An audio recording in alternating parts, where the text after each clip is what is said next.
Assalamu alaikum and welcome back to the Power of Educating Our Own. This is a show hosted by the Clara Mohammed Schools Network, and I am one of your hosts, Marsha Nivens Mohammed, and I'm here with Patricia Salahuddin. Assalamu alaikum and welcome.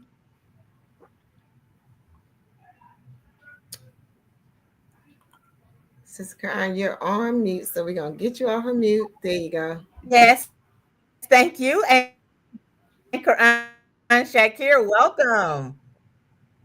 Yes, and so again, this is the Power of Educating Our Own. This is the show hosted by the Clara Muhammad Schools Network. We are a network of 19 schools. Those schools include full-time schools, part-time schools, weekend schools, virtual schools, and so we always come together each week at 7 p.m. Eastern Standard Time to share a little bit of information, some jewels, some resources as it relates to education for our children.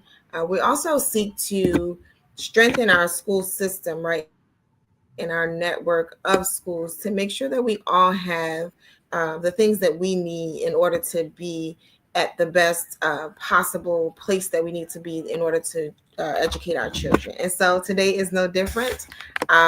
Today we will be talking about Juneteenth. So I know that there are a lot of celebrations going on around the country as it relates to Juneteenth here in Newark, New Jersey.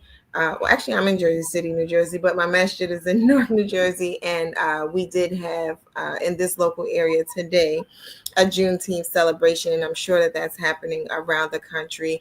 And then we'll see some more events will happen during the week. Tonight's guest is Dr. Suwa Islam, and I am going to give a brief introduction to Dr. Suwa, and then we'll bring her on. Dr. Suwa Lawrence Islam is an educational scholar, international practitioner, lecturer, author, inspirational and motivational speaker.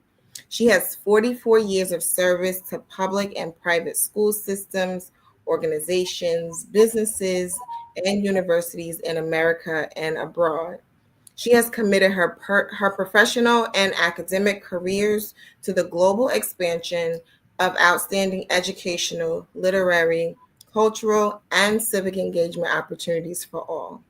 Dr. Islam is a qualitative researcher. She has authored several research studies on Islamic schooling models and practices, Muslim, ethnic, and immigrant identity formations, immigrant incorporation and assimilation practices, urban Muslim microeconomic practices, marginalization and oppression in school practices, urban studies, intergenerational literacy acquisition process in African American families, character development models, 21st century parental engagement, uh, practices, organizational models, and university school community partnerships, and the history of mass schooling.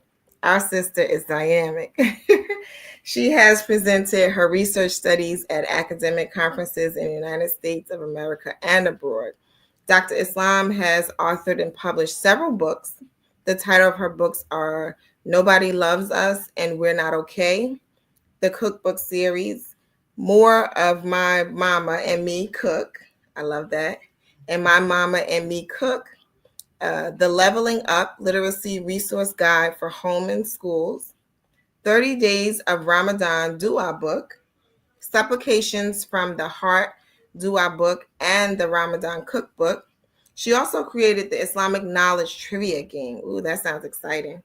She has also authored religious guidance and historical fiction literary works. Dr. Islam supports the Ghanaian construct of Sankofa, lift and pull. This means that as one climbs, one reaches back and pulls others. This as one flourishes, so does one's community. And so with that, we are going to bring our sister on because that is amazing. All of those things that we read, and so we have to bring her on and start this discussion. Assalamu alaikum, Dr. Islam. The cat too. Alhamdulillah, alhamdulillah, alhamdulillah. Are we all good? We are all good, and we're happy to have you this evening. Your bio, oh my God, is amazing. There's so many things that we can talk there about, but tonight we do want to talk about Juneteenth for those who have started celebrations, but also for those who are gearing up to celebrate. And so we heard a lot about you in your bio, but just give us a brief, like, who Dr. Suad is and how did you get into this work? Well, I'm going to be very brief because I'm so looking forward to our Juneteenth chat. So,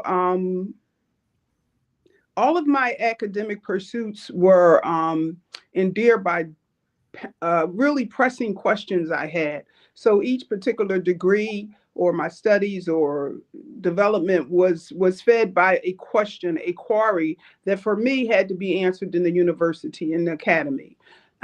So that's what led to my various academic pursuits, which has been very fulfilling and nourishing to me.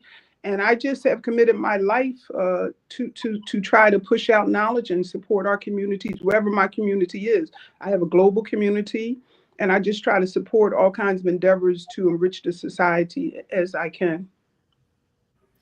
I love that. A lot of times, we have a curiosity, right? And we want to know something. We want to know why something is and how did it become that way. And sometimes we go forward and, dig for it. And other times we kind of just let it fall by the wayside. And it really sounds like you went to dig for it to find out, what was and why it was and, how it can then grow from there. And so tonight we want to talk a little bit about Juneteenth, actually a lot of bit about Juneteenth. And so before my co-hosts jump in there, I just wanted you to give us some context about Juneteenth and the importance of Okay, so acknowledging. I want to open my chat. Let me say my contribution to this chat with a personal disclosure, which seeks the depth of my connection to slavery and freedom. Because for me, that's very important. My personal connection to slavery and freedom. My maternal grandfather, my mother's father, was born a slave in 1859. And I say that because it's not a lot of folks that can say their grandfather that are living was born as slave. And I say slave, not enslaved, which is the new verb, so to speak, right? To quantify his legal birthright positioning. Upon his birth, his birthright positioning legally was as a slave in 1859. My mother was born a few months after his 60th birthday. For me, the barbaric institution of slavery in the United States of America and fictional notions of freedom are very much threaded in my being. For me, it's not history, it's my family. So, this is not something I'm reading in a textbook. This is not something I'm having a lecture on. This is my family because my grandfather was born a slave. My mother lived in a household with her great grandmother who lived her whole life enslaved until after the Civil War. So, slavery, the personal lived experience of slaves, is very much entrenched in my family because it's because of my mother, my maternal family, as well as my paternal family. But I'm speaking right now about my maternal family line. So this is in my blood. When we talk about Juneteenth, we get. I think we have to really go back to the Emancipation Proclamation to speak about Juneteenth, because Juneteenth is connected to the Emancipation Proclamation, not to the 13th Amendment in that regard. So President Lincoln issued the Emancipation Proclamation on January 1st, 1863, as a wartime measure. It was not an abolitionist type of legislature. It was a wartime measure. We will have to be clear with that. The proclamation applied only to states in rebellion against the Union. Only the states of the Confederacy and states that were fighting the Union. It did not abolish slavery in all areas of the United States. It did not free slaves in the border states, which were Delaware, Maryland, Kentucky, and Missouri, or areas of the Confederacy that the Union controlled. So we're really not, I think we make this conversation around Emancipation Proclamation bigger than what its reality was in terms of geographical context of the United States during that era. The proclamation had a legal effect, changing the status of enslaved people in the rebellious states to free. Lincoln issued a proclamation primarily as a strategic measure during the Civil War to weaken the Confederacy and strengthen the Union cause. And it's very important to know that because Juneteenth is situated around the Emancipation Proclamation. Juneteenth marks June 19th, 1865, when a Union Army General, Gordon Granger, arrived in Galveston, Texas. And he demanded that the state's 250,000 or more enslaved people be set free. When he came to Galveston, Texas, he read out loud Order Number 3, demanding that the enslaved people be released. And I want to read to you Order Number 3 because when you hear this and sit it in the context of Juneteenth, you might come away with some questions. So General Granger read this. This is General Order Number 3. The people of Texas are informed that in accordance with the Emancipation Proclamation from the Executive of the United States, all slaves are free. This involves an absolute equality of personal rights and rights of property between former masters and slaves. And the connection heretofore existing between them becomes that between an employer and hired labor. The freemen are advised to remain quietly at their present homes and work for wages. A delayed awareness of the Emancipation Proclamation was the reality for many enslaved people in the South. It wasn't just for the people in Galveston. As the Union Army progressed through the South in 1863 and 1864, they began to pronounce this freedom, this Emancipation Proclamation. So as they're being successful, as they're moving through the southern states, the Confederacy, and they're winning, 1863 and 1864, they're announcing the proclamation to the different populations. The Congress, when they passed the 13th Amendment, was when, and ratified it on December 6, 1865, was when slavery was officially abolished in the United States of America. So that's the 13th Amendment and the Emancipation Proclamation and Juneteenth are threaded together with that timeline like that. However, as we know, slavery lingered on for long after that in the United States of America, and not just in the South. On June 17, 2021, President Joe Biden signed with members of Congress the Juneteenth National Independence Day Act at the White House. Efforts have been going on for decades to get this Juneteenth as a national holiday. And put this in the context of this.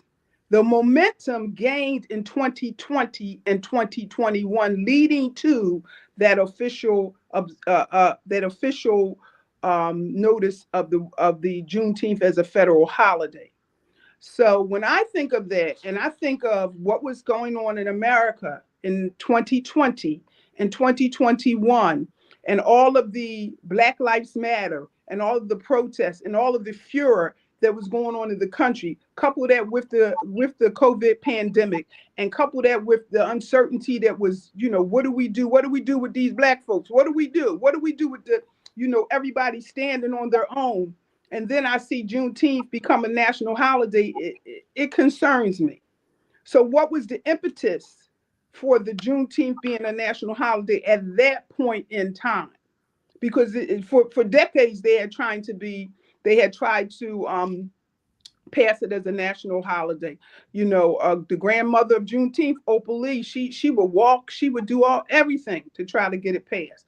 But after 2020 and 2021, when the momentum in this country was turning, then Juneteenth became a federal holiday. And in fact, it is not observed everywhere in this country. It is not observed by every state.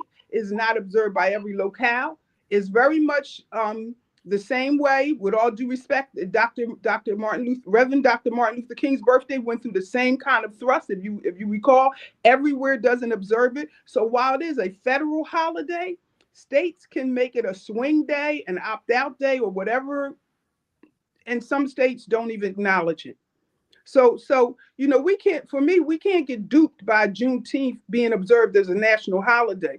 And I really wanted to for me, I have what I call my 5 Juneteenth freedom barometers, right? So I'm thinking about Juneteenth, right? And I'm trying to understand, like, and believe me, I have respect. I'm not saying any of this disrespectfully.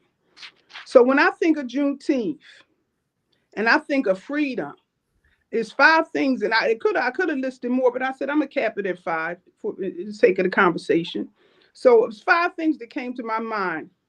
I call my 5 Juneteenth freedom barometers. 1, physical constructs of freedom. So when we look at the physical constructs of freedom in the United States of America, where do we stand as descendants of the formerly enslaved? So where do we stand with our physical constructs of freedom?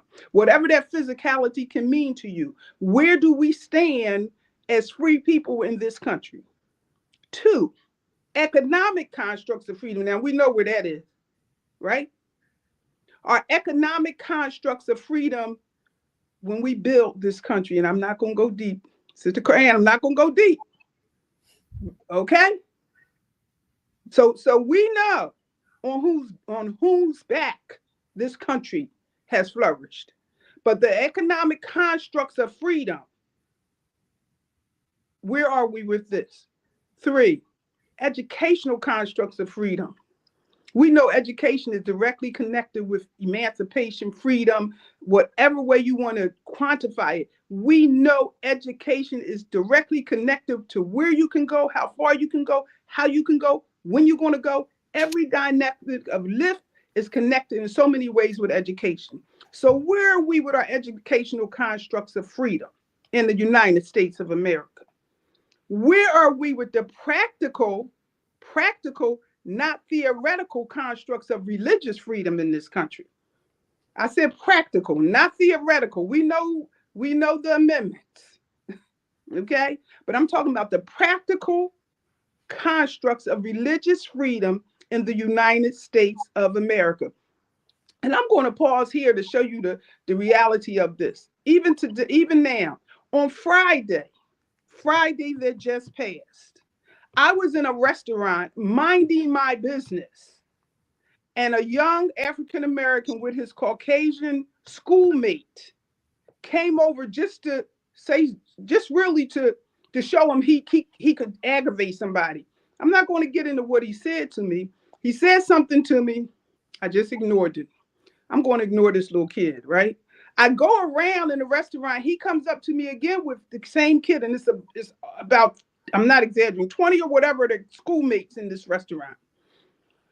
And he starts trying to aggravate me and push buttons. And out of me, of all the people in the restaurant, now think about that. So where is my religious freedom? But because I'm an educator, I tried to handle it in a way where it really wouldn't have deeply affected this young man's life, because I could have handled it from an ethnic intimidation way, right? From a religious intimidation, whatever. The way that if I would have done that to somebody, someone would have handled me, right? So when I think about this, and when I was thinking about this, I was like, oh yeah, so where's my religious freedom? And I'm going to tell you, when I travel the highways of the United States, I'm very conscious of myself. I tend to wear a light color key mark because I'm like, oh, I got to be conscious of where I am. So do I really have religious freedom if I have to live my life in a state of intimidation, worrying about my religiosity being misconstrued as this, that, and the other, and me being persecuted for my religiosity, me being persecuted for who I am, for my presentation of self? So how can I say I'm free when I can't be freely me as a believing woman? See, some people can walk around and you add all the other parts of my being on it, right? So I have to say, am I free? And I would say I'm not free, because I want to do what everybody else do, just walk around like life goes on and there's no, but that's not how I live in the United States of America. I live with an amplified consciousness of who I am, all the different dynamics of who I am. So I'm not free. Number 5, practical, not theoretical constructs of voice, agency, purpose, process, and reasonable pathways for the actualization of one's aspirations, hopes, and dreams. So for me, while Juneteenth, and listen, for me, Juneteenth, one of the hallmarks of this being a federal holiday is that it reminds in contemporary times, in the 21st century, it reminds this country of their barbarism and slavery and the reflections and reconciliation and reparations and what you're going to do, because we built this country and we are still under. You could just go to your different markers, your different parameters, and we're under. So because Juneteenth came when it was such an uproar in this country from 2020 and 2021, I sit and question, would Juneteenth have been made a federal holiday if not for 2020 and 2021? What was the context of this society? It may have eventually been observed as a national holiday, but the expeditiousness at that moment, it's kind of like somebody saying, okay, y'all, okay, we're going to give y'all that. Come on, calm down. So we have to be very careful how they try to calm us down and give us a little something when they didn't give you nothing. Because the thing is, if you want to do something for somebody, they have known. I had to bring this in. I'm not trying to go deep historically on y'all. I had to bring this in because this always comes to my mind when we talk about freedom. Since the Kerner Commission report in 1968, it was commissioned in 1967 by President Lyndon B. Johnson in response to the riots. Okay, see, we have to look at the history of this country. Everything you get is in response, so it's reactionary. It's not proactive. When you want to help somebody, you're proactive. When you want to do something afterwards, you're reactive to a situation that you're trying to be calm and quiet. Because again, you can't let everybody get all hyped and run around this country talking about stuff. You know that, right? So the Kerner Commission report clearly, 1968, told the government everything you had to do to lift up poor Black people, particularly in urban spaces. It was sociologists on that. It was politicians. It was all kinds of academicians. Everyone was on this commission. And they said, this is how we can lift these folks. But the thing is, the government to today has not had the will to do the things they need to really help us experience freedom. So when I look at Juneteenth, and I love it, I love the books, I've done the reviews, I send it to you, all of this, I sit and question myself, am I free? Do I feel free? If I go out my house and drive particular places, do I think that I'm going to be prejudiced? Do I think that because I have on a keyboard, or I'm a Muslim, or I'm Black, or whatever, I'm a woman, whatever dynamic of me is, am I going to be persecuted because of that? Am I going to be unfairly treated? Am I going to be received differently? And so when I think of it through the multiplicities of my being, the multiplicities of what makes me, I have to say, I have to question my freedom, because I'm only free within a certain parameter.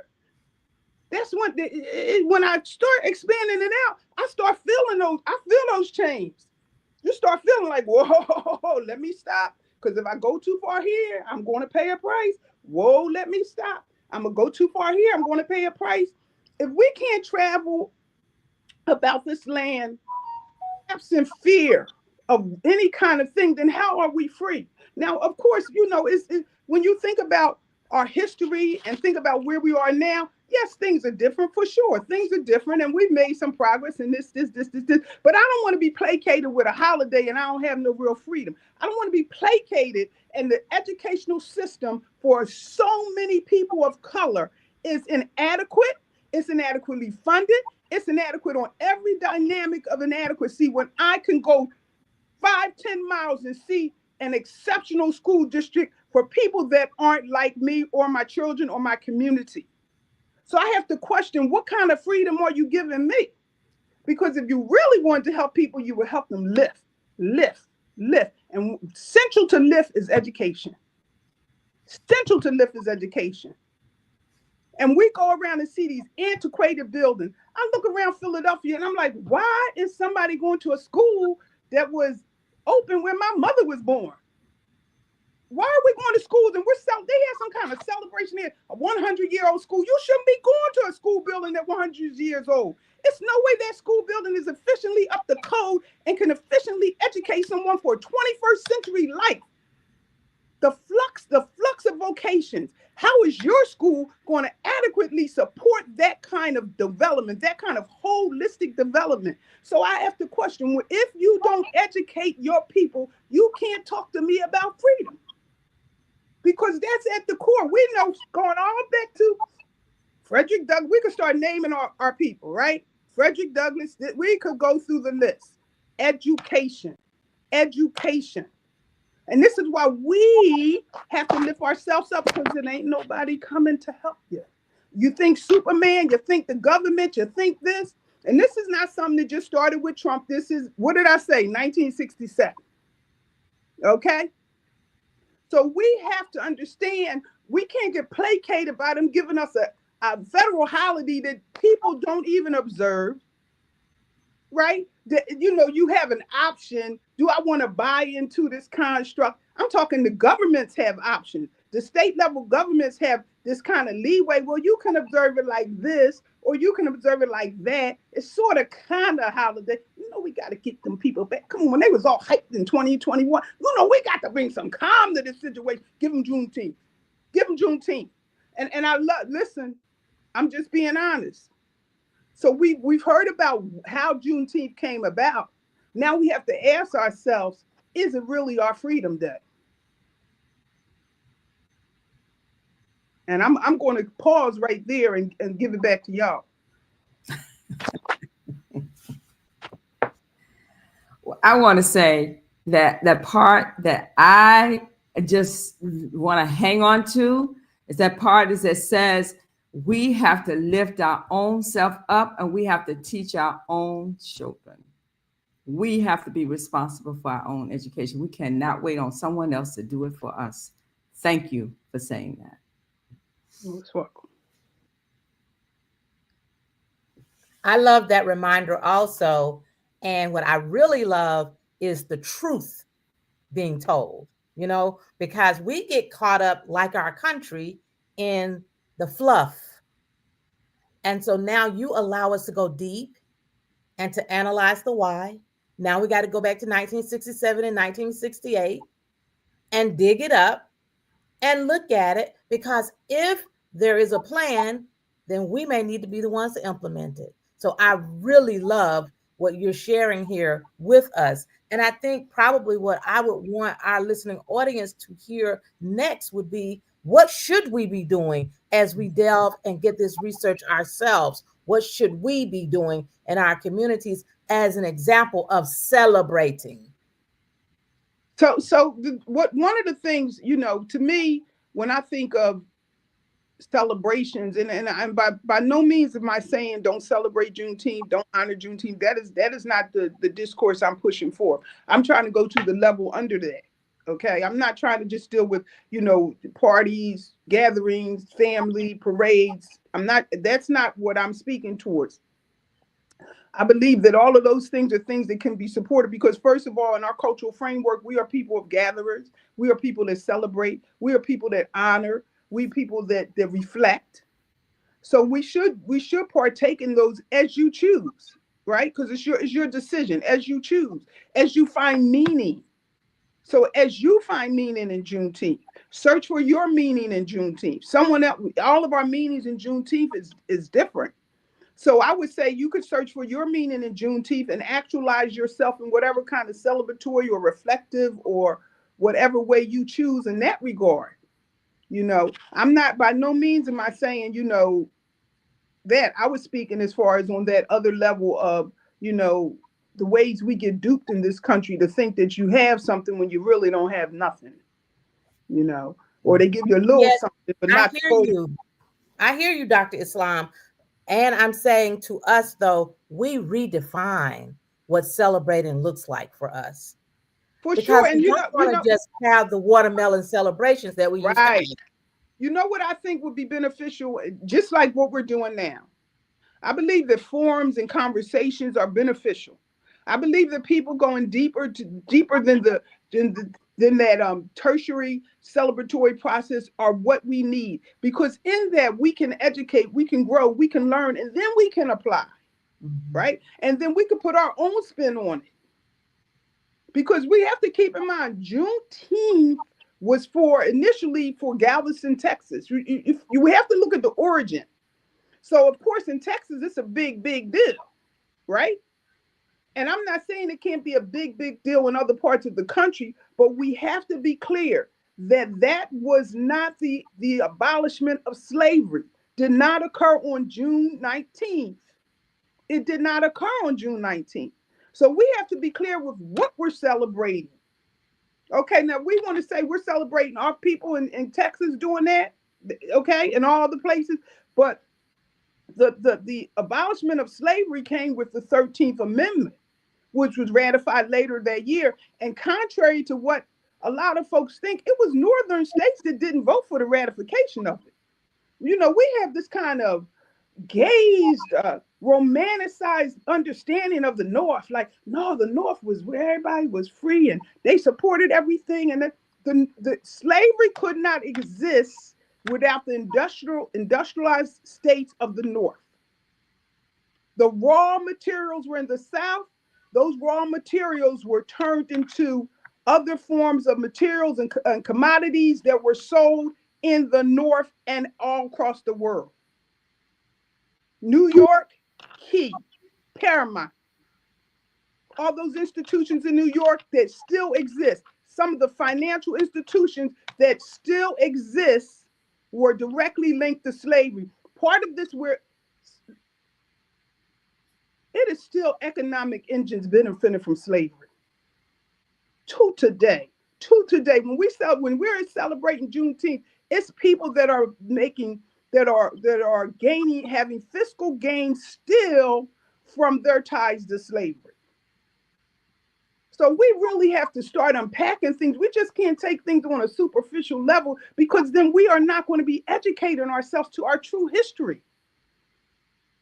So I say we need to have forums on these days. These are the days, Juneteenth, quote unquote, Black History Month. We need to be having educational forums to unpack these moments in history and to inform our young people about the reality of those moments in history, not the romanticized expression of them, but the actuality of what occurs and what is still occurring because of those times. One of the things now, people are trying to soften slavery. They start with terminology. They know, no, they were enslaved. I said, well, I have a bill of sale from my great grandfather, and it says slave. It doesn't say on that bill of sale enslaved. It says slave Lewis. This is how much he was sold for on this date, this day. So contrary to softening it up, and see, we have to be careful with Juneteenth not taking that softness. We want to celebrate it, but we should definitely be having some kind of educational conversations on Juneteenth. Then we get to the barbecue. Then we get to the party. I love it. Look, we love some good old family time, right? But before we have even our family time, we could have discussions in our home. You don't have to be a scholar to go and pick up something and learn something. I've given out tons of Juneteenth books that I felt as though have an accurate depiction of that period in history. Not just Juneteenth, but that period in history. So if you take that book, you sit with your young person, you read the book aloud, you have some questions, you say, well, let's query this further. Let's push this envelope. Let's see what else we can learn about this. Well, what do you think about this? Well, what do you think about that? Again, we have to educate ourselves with our realities. We have a whole world of information at our fingertips. And we know some of it is inaccurate, but we have to teach ourselves to be our own, to grow our own scholarly behaviors, right? We come from generations of scholars. So we have the capacity to grow ourselves in our research capacity to answer the questions that we need to know about ourselves, our family, our people, our history here in the United States and Africa in particular, and the Caribbean. Got to Uh, forget our people down there. In the Caribbean, that's right. And I love that you just shared, these alternative things to do in recognition of Juneteenth. And before I get into my comments, I just wanted to, for those who are just joining us, you are watching The Power of Educating Our Own.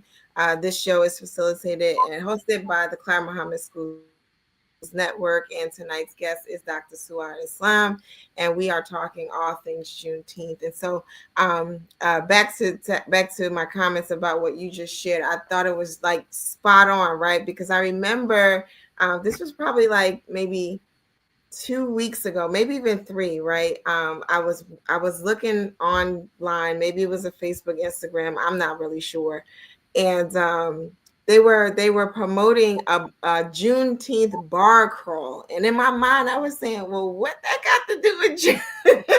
I was like, it just had me, it just grabbed me, and I was just like, but what does that have to do with Juneteenth, right? And you make such excellent points about the fact that we do need to begin to have these conversations to really like figure out where we are. You started off like when you gave the 5 points. Where are we in relation to these various different areas, right? Where are we in relation to the economics? Where are we in relation to education, and so on and so forth?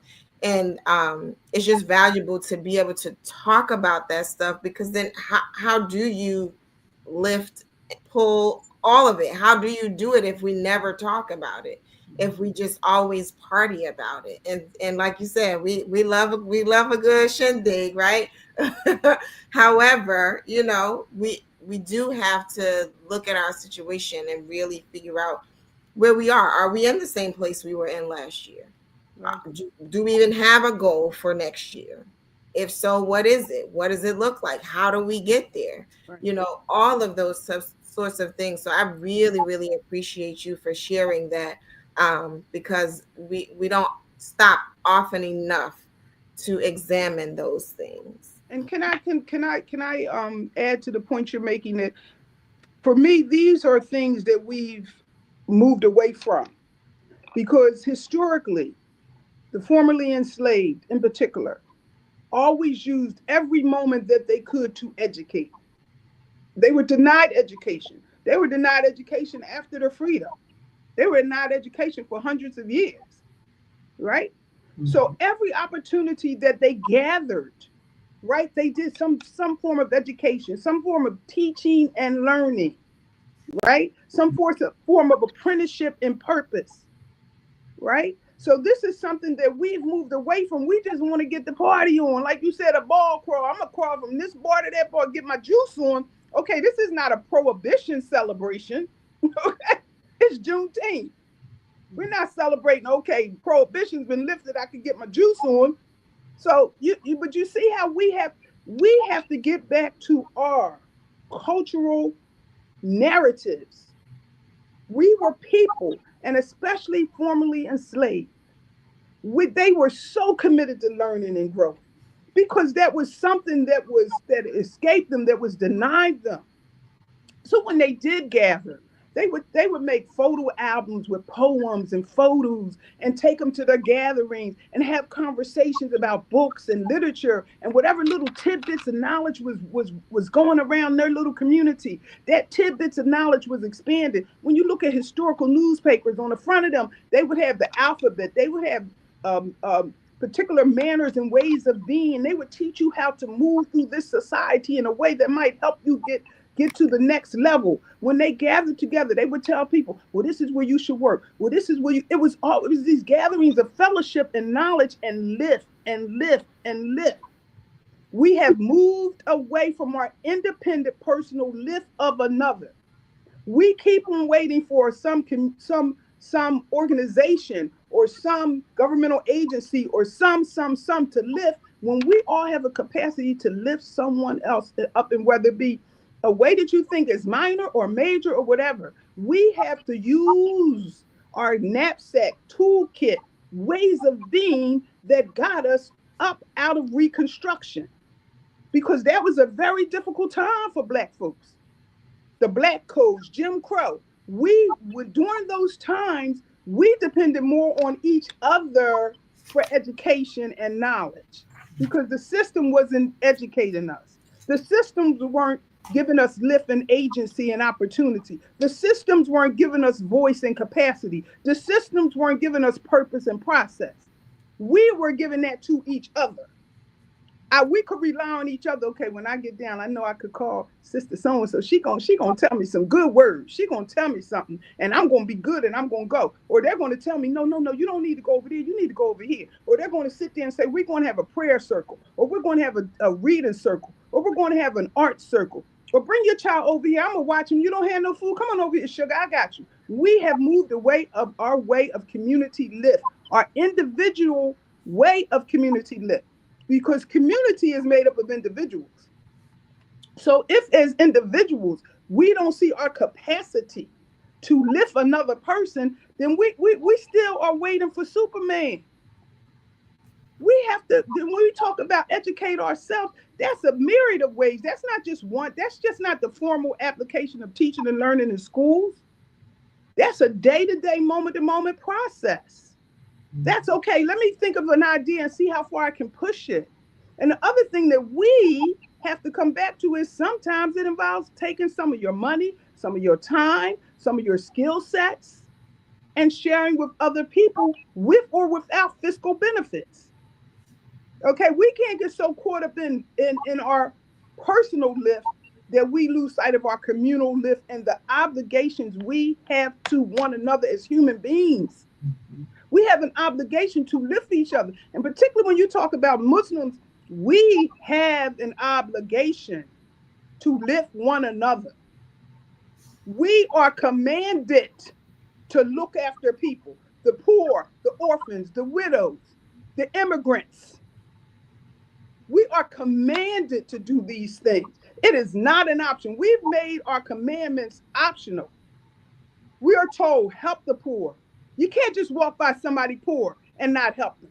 You can't just walk by somebody. The first ayah of the Holy Quran, Iqra. You're going to walk by all these people that can't read, and you're not going to help them level up, right, Karen? Level up their reading. How are you not going to help somebody level up their literacy? How are you going to have a skill set that you can't share with other people? If you really believe that Allah subhanahu wa ta'ala, Arzak, is your provider, you're not going to miss anything. If you believe in qadr, you believe in decree, you know whatever is supposed to come to you, can't nobody stop it. They don't have the capacity to stop it. It's our perception of the power that we put in people, and that power is for Allah subhanahu wa ta'ala. It's not for his creation. That's the power. But we have seeded so much of our notion of what I'm going to have, what I'm not going to have, and all of this in people till we lose sight of our commandment to lift. We're commanded to lift. We're commanded to give. And giving Sadaqah doesn't just mean some kind of fiscal giving. It means, what are you bringing to the table that can help your community?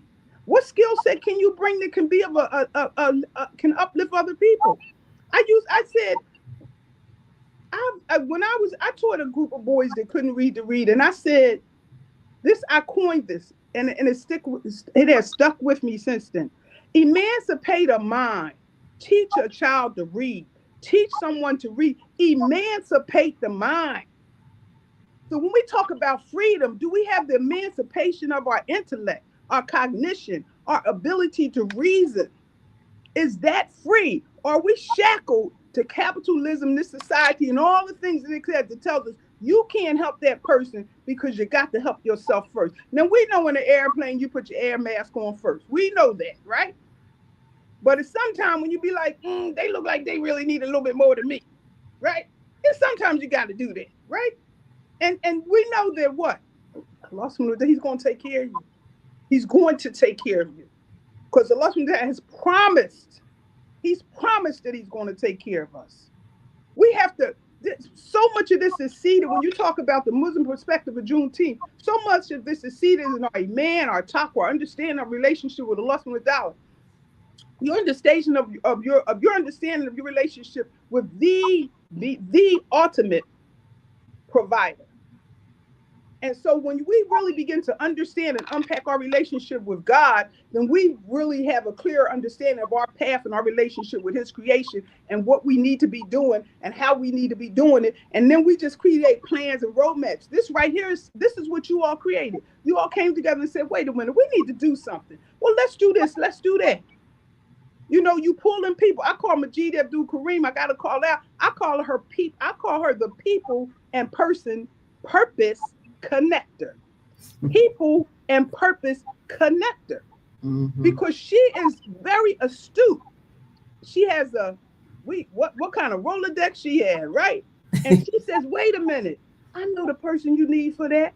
Mm-hmm. People and purpose connector. Mm-hmm. That's what's bringing me to this conversation today. Yep. So we have to be more astute at understanding, because that's how we live, right? That's how we live. That's how we educate. That's how we find our agency, voice, purpose, and process. I'm going to stop there. I got a lot of lessons in there. and one, I love the reality check, number one. Mm-hmm. And so what I see now is an opportunity for us now to sit down with our children. Let's say our celebration babies is we're going to read this literature that's accurate. So I would love for you to share some of the literature that our readers should be looking at, and some of that our teachers can use for lesson planning. Mm-hmm. And so then we look at this and we do the reality check. So as we're reading, we're looking at what do we do with this? And we start outlining our own 5 points. You came to your 5 points from your own reading and your own research, and we may come to some more. Absolutely. Elevate even what you have done. So I would say to us, we're going to start there, but let's get into some of the literature that we should be looking at if we're not writing our own. I shared with the team here a book list that I compiled. Again, I did a lot of this work with Juneteenth a few years back when it was first, right soon after it became a federal holiday. I felt the need to share, to again apply my literacy capacity to Juneteenth, right? So my capacity as a literacy educator, how can I use that to create lift for other people? So what I did, I reviewed a gazillion children's books on Juneteenth, and I made short videos. I believe they're going to post them on the link. And I also created a reading list of books. Now, since then, other books have come about, but I actually read and reviewed these books. I read and reviewed all the books in the videos, and I gave them, I told folks, well, this is for this, and I gave them grade levels to help people kind of narrow. I gave them price ranges because books are expensive, right? So we want to be able to open up this avenue of understanding and learning about Juneteenth from a realistic perspective of finance and what meets your family's needs. If you have young children, you're not going to read Ralph Ellison's book on Juneteenth, right? You want to read something more grade appropriate on Juneteenth. Macy's Juneteenth. I could just go on. Juneteenth is the title of the book. Juneteenth is one of my favorite books because I love the illustrations. It makes me feel like, oh, I could be there at that barbecue. I could be there. I could hang with y'all. Okay, So we want to open up. We want children. One of the things that I try to hold on to is children really seeing themselves reflected in the text. So because there's so many books on Juneteenth and we have different age ranges, I say to folks, look at what your community needs, whether it's your community of family, your community of your religious organization or school or just friend folks, right?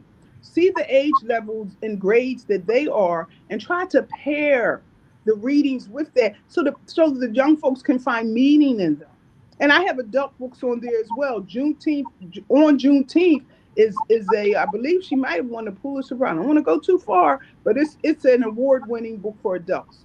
on Juneteenth, and we have Ralph Ellison's Juneteenth. So we have other books that are more. They have right now a beautiful range of books from reading readiness all the way through high school.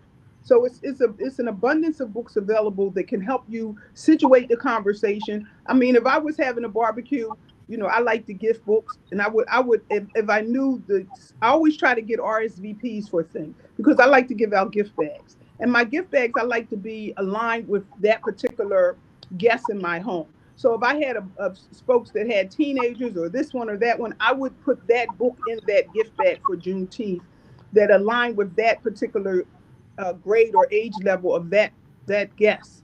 And then when they go home, they could continue the conversation. I try to, when I have folks in my home, I try to take a moment and we're going to talk for a minute, because we're not just going to eat some good food. We're going to have a little conversation because we got to leave learning something, right? So again, and then what do you always do? I believe in revisiting that learning moment. And that's what books allow us to do. So if you're having guests in your home, try to think about how you can put that in your party budget, right? Where you can buy books I call them secondary markets. My kids say you gotta watch using that word, secondary markets. But you can buy used books because used books end up in landfills. Books end up destroyed, burnt, whatever. So and a lot of them are very good. They're not like tattered or anything like that. And one of the things, sadly, is a lot of Juneteenth books are one of the books that are on the withdrawn and banned book list. Different things. It's not just it's a lot of books on banned book lists and a lot of books being withdrawn and discarded from libraries. And that's another conversation. But I would say, what I would do, I would plan something around teaching and learning for my Juneteenth barbecue or my Juneteenth gathering or my Juneteenth party or parade or whatever. And I would also gift a book, a age or grade appropriate book to all of my guests, because I'd rather take some money in my budget away from food or something and push it into that, so that when they go home after you've had this fabulous time with friends and families, right? You done ate good, you had socialization, you laughed, you chatted. Then when we go home, we can reflect again on what is Juneteenth in a meaningful way and continue the conversation. I love it. And so for those of you who are watching, and even for those of you who will see this later, we are going to post those videos on our socials so that you get to see the books that Dr. Suad has reviewed, and you get to, figure out which ones you want to get, and even gift out to those who you are connected to. We do have a few people who are watching us that have posted in the chat, so we just want to acknowledge those people. We have Sister Arifa who gives her salams. Alaikum salam, Sister Arifa. We also have Sister Mahasin Abdul Salam who gives her salams and also gives a happy Father's Day shout out to the brothers.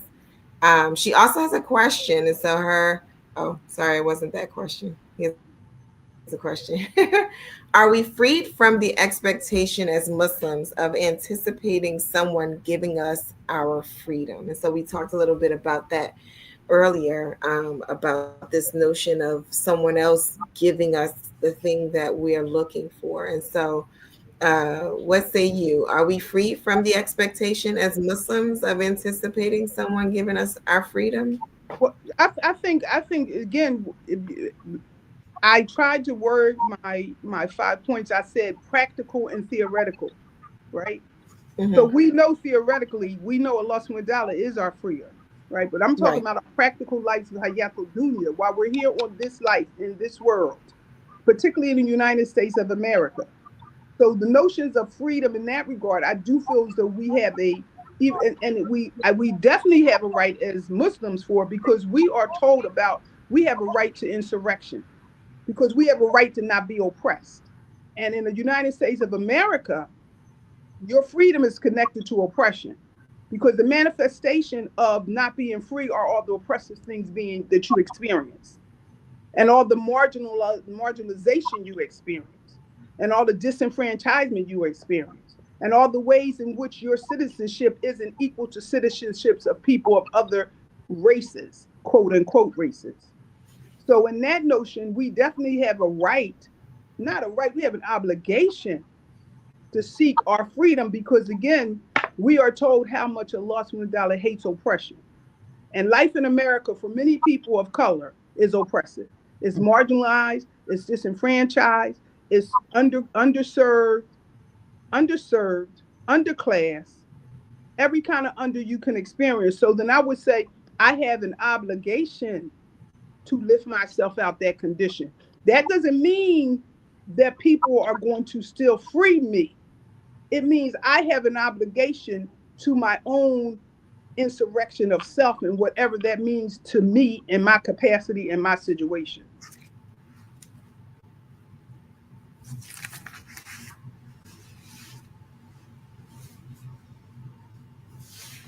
Dr. Trisha, I didn't know you were going to jump in there. I was giving you a chance. I can't. Yeah. Well, this is this is the this is a time that is very important to us. This time, I mean, this time that we're living in. You know, we're living in a time where we some have this false sense of freedom, and and Dr. Sawad has reminded us, is a great reminder that these things that we're doing, these celebrations that we have, that's not hitting the mark. You know, what we're doing, we have other things that are more important to do than eat and to celebrate some good food. It's deeper than that, and I'm so happy to hear her go to share this with us and to remind us, to remind us, because we do have something, we do have an obligation. We do have, as educators, we have skill sets. So we can give. And I think, sometimes we think we're giving, but we just not, sometimes we can give more, we can do more. And I really appreciate this conversation that you're having with us, because we can do more. And this has been great. And the celebration part, that's always been a problem for me. How we, celebrate and we eat and we do other stuff, and we don't really, we're not really getting anywhere. And I really appreciate Dr. Sawad sharing that with us. Absolutely. And so this has been a wonderful conversation about Juneteenth. Go ahead, Sister Clara. So you got something on your mind. I think I've said it, but I just want to reiterate that we love the feel good, yes. And I think for me, what's most important is I'm always looking at where will we be in 100 years, in 200 years, and where we will be based on what we do now. Yeah. And so I look at our children, and sometimes, I'm in spaces sometimes when I'm talking to children, they don't even know who Imam W.D. Muhammad is, because we haven't talked to them about it. We haven't, when he was with us, it was different. We could take them and see him there. But now we have a different obligation. And the same thing is true with our experiences and our history. And it is how we engage them. So what I posted that Dr. Sawad saw, I said, she's awesomely engaging and inspiring. So it's not just for us to feel good like we do when we go to our spiritual gatherings. We feel good and we leave out and then we forget. This is empowering. It is about us making that investment and that difference so that when we look at our children, they can speak it. My prayer is that in another year or so, if we are doing what we need to do, we can bring any one of our children on and they can speak to us as Dr. Sawad has spoken to us. That's my prayer. Amen. Amen. Yeah, amen. Dr. Sawad, you at the very beginning, you talked about your mother, your grandmother, your great grandparents, all of that. You know yourself. You know who you are. I can't have that conversation because I don't have that background of myself. And I think it's important that Sister Crum touched on it when she just spoke about teaching the children. Yes. The children need to have a sense of self. Yes. And they need to know if so. So now they may not. They may not know their great grandmother, but if I know my grandmother, I need to teach my children what I know, and then my children need to teach their children what they know. And these children, we have now an opportunity now to make sure that our children is getting that genealogy that you're talking about, and then we need to have you back on and talk about that. I spoke with Sister Adela in Atlanta about. I presented my genealogy workshop at the Black Men's Educational Convention in Philadelphia.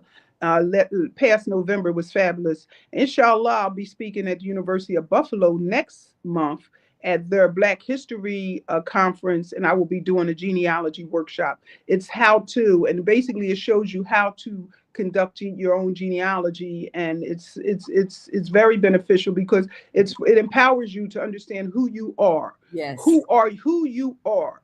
Yes. That's very empowering, empowering understanding of person and place. And I've been doing my own family's genealogy for 3 decades, and I've been very fortunate and blessed. I won't go on with that, but it is very important for us to know who we are. Yes, very much so. I'm going to echo what Dr. Patricia said. We want you back to talk to our audience about that too. Yes. Alhamdulillah. Alhamdulillah. Inshallah. We thank you, Dr. Sawad. You're welcome, and my pleasure. It's really an honor. Anytime I can again lift, right? Yes. I try to take advantage of it. I really do. So alhamdulillah, it's a mercy to be given an opportunity to share with folks and hopefully push out some things that may be of benefit. And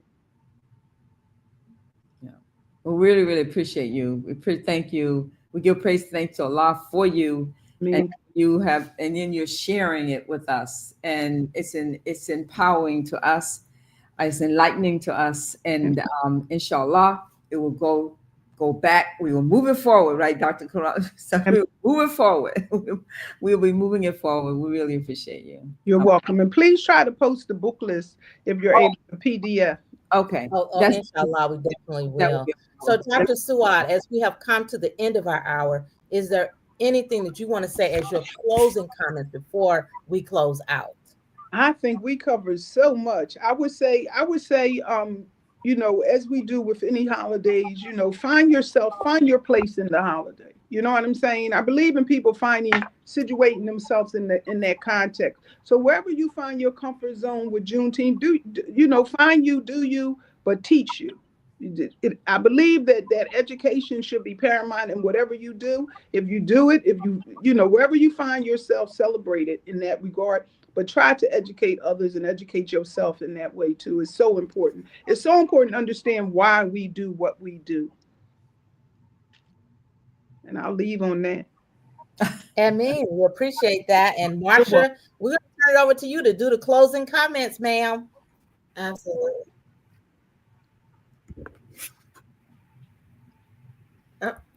You went on mute. I don't know if you went on mute on purpose, but I'm back. I got cut off for a second. Yes, I was turning the mic back over to you, Marsha. Hear me well. We really appreciate. Okay, we really appreciate you for being with us this evening. This has been a wonderful conversation. We do have a few other comments in the chat that I just wanted to share. There's Sister Majida, our connector. The crucial conversations that should be had before the celebrations is important. I recommend families look at Dr. Suad's Juneteenth reading book list. And yes, we are going to share that. She also says, hold on, this computer's doing something a little funky. Oh, here we go. She says, Dr. Suad is also an expert at genealogical family research. Yes, indeed. And then Sister Mahassan says, oops. Yes, she says, I'm so inspired with Sister Sua's enthusiasm, and so she said, "May she comment too." So she's the one who asked the question earlier, and then our last comment is from Sister Majida again, that perhaps you could do something special for the Clara Muhammad Schools Network, and so we are definitely a fan of you doing that, and we will touch to reach out for you to do something particularly special for the Clara Muhammad Schools Network. But tonight, like I said, was a beautiful conversation, a great reminder, right? To really look for the important things and the things that we celebrate. Tonight we were talking about Juneteenth, but I think in your reminder, you just helped us to be conscious of finding the significance in anything that we're celebrating, and then always connecting education to it, so that it's not just a party and a celebration, but then we also are able to educate. And as you so eloquently share, both in your bio but also in your commentary, lift and pull. We have to continue to lift and pull. That just has to be our mantra. And with that, you all have been watching The Power of Educating Our Own. Tonight's guest was Sister Dr. Sua Islam, and we talked all things Juneteenth. Come back and watch us next Sunday at 7 p.m. Eastern Standard Time as we bring on another guest. I think we're going to talk about, are we talking about the 50th anniversary next week, or is it the interior design? It's the 50th. Okay. So we will be talking about the 50th anniversary year of Imam Wahiduddin Muhammad coming into leadership back in 1975, and the impact of that leadership 50 years later. So tune in next Sunday at 7 p.m. Eastern Time. And until then, Assalamu alaikum. Have a good week. Assalamu alaikum rahmatullah.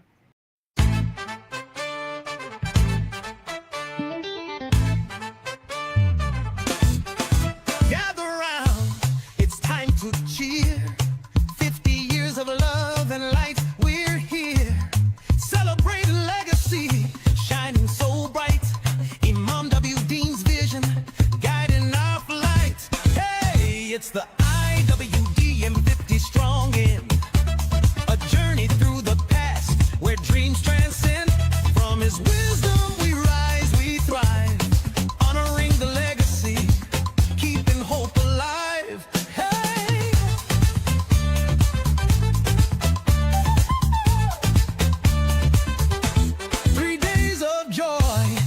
Generational call, new leaders emerging, we're growing tall, from community life to human excellence. Together we strive to magnify this great existence. Hey, it's the IWDM 50 strong in, a journey through the past where dreams transcend. From his wisdom we rise and we thrive, honoring the legacy, keeping hope alive.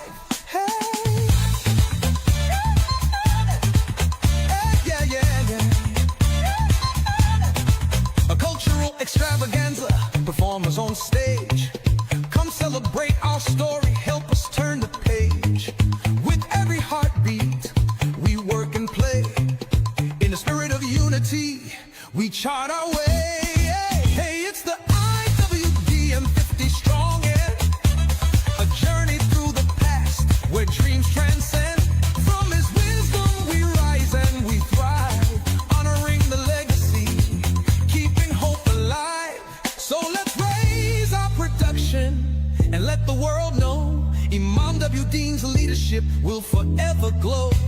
Together we celebrate, together we stand. 50 years of guidance, we work hand in hand. Hey, it's the IWDM 50 strong in. Together we'll shine, let the love never end.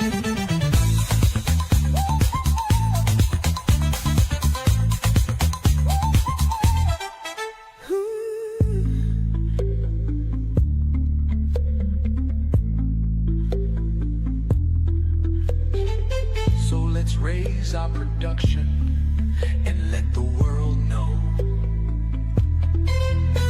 Imam W. Dean's leadership will forever glow.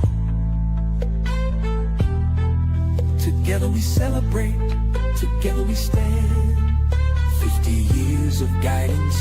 We work hand in hand. Hey, it's the IWD and 50 strong, and together we'll shine. Let the love never end.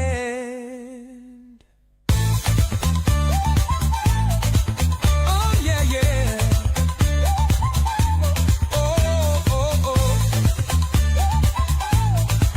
Yeah, yeah, yeah.